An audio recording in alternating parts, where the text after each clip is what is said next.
Then I called my son. I asked him, where are you? He said, I'm in theater. What, are you operating or assisting? He said he was operating. I said, please hand over. Your father is not feeling fine. I think you better just come quietly. And he came. So when my son arrived, my husband spoke to my son. My son said, okay, fine. When he arrived, I said, your father has had a heart attack. And but now it looks better. He said, there's no problem. You must be on admission. Where are your tracksuits? He's the one who pointed out the tracksuits to my son, and then my son started making all the emergency calls.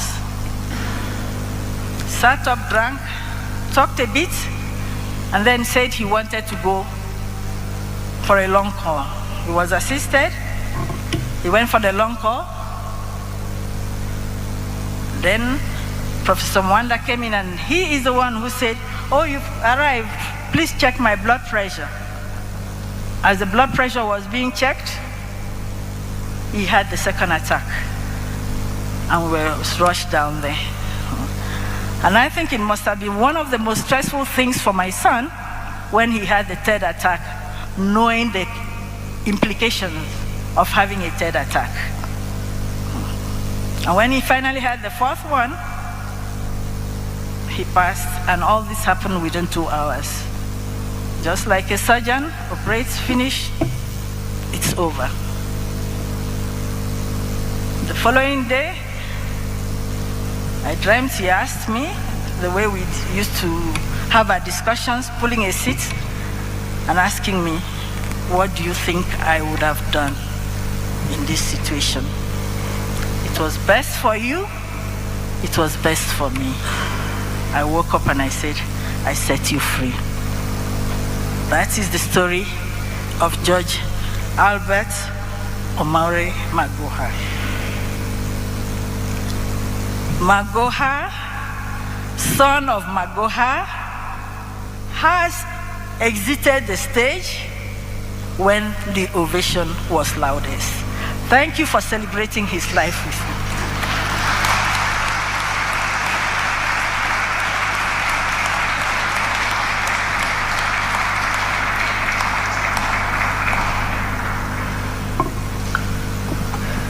Thank you very much, my sister, for being strong in the midst of so much turmoil. We come to the end now. After this, there will be viewing of the body. There's a tent which has been set aside for that, and I'd like to request that as you file out, if you wish to go and view the body, you'll be guided by a team of ushers who are out there to do that function. Let me now request Dr. David Gidanga, I don't know if he's here, to give the vote of thanks, and immediately after giving the vote of thanks, we'll hand the program back to the church. Thank you very much.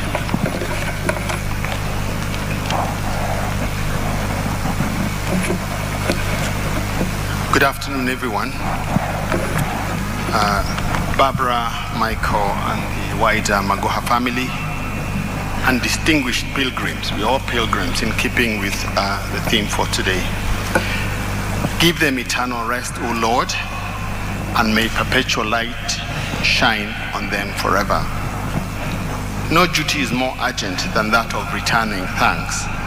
I'm acutely aware of the need to vacate this shrine. There's a service taking place shortly. That notwithstanding, and at the risk of inadvertently missing out a few people, you would be placated by a lady called Doris Day, who observed, gratitude is riches. Complaint is poverty, even if that gratitude is implied. So please feel thanked if I miss you out. First off is to thank God for enabling us to be in this chapel or in this shrine for this ceremony. You can't take it for granted. Secondly is you all for sparing a whole morning, your resources, time, moral support to support the family of Professor Magoha. The medical personnel at the Nairobi hospital, when this call came, people lined up and actually waited at the accident and emergency, a whole retinue of people of different specialties to receive Professor on that fateful day. While here, I wish to thank the medical personnel in general, as well as Michael's own classmates and friends who have continued to remain with him in this very difficult time and hope that they will remain to be with him in the next coming weeks. I think Professor Mwangaza has been talked about quite closely, and he was summoned, and he's obviously close to Professor. And in quick tow in his own right is Michael Magoha. These two found themselves in doing a cardiopulmonary resuscitation, and for those of you who have the misfortune of having to do that, you require certain conditions. When you have to do it in a home setting, it's difficult, let alone when you have to do it in a moving car. It's not very easy. When you have a man larger than life who is your father and you're resuscitating, is even more of a horror. So Michael, you've done well, and we commend you. Barbara was part of that too. Remember, you are medical. When are you medical? When are you a wife? When are you a son? It's not very easy. And what makes that a little bit uneasy is that little voice in the doctor's head. That little voice in the head that says root cause analysis. All doctors are analyzing what decisions were made. Could this have been done? If this was done 2 minutes before, and you carry that burden, and they will carry that burden, and let's stop that small little root cause analysis that we all think about. We are all wiser at 2020 post-event, 2020 vision. Michael, your dad is proud of you as a doctor. It's the whole family of Rotary, and especially the ladies. I'm not saying the men are not important, but Elizabeth Kimkung has been, and Anne Van Lowe, Sally Gitoho, Beatrice Kitanui, Jessica Kazina, Josephine Ojambo. They've been round about Barbara, really supporting her in this very difficult time. There's a whole community of West Africans residing in Nairobi who've been very supportive.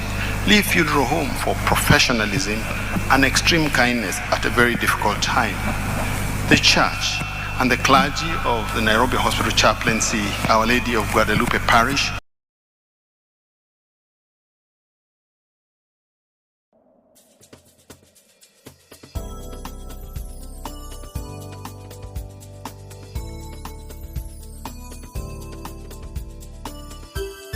Unatazama Mwangaza TV, tumaini lako.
Unatazama Mwangaza TV, tumaini lako.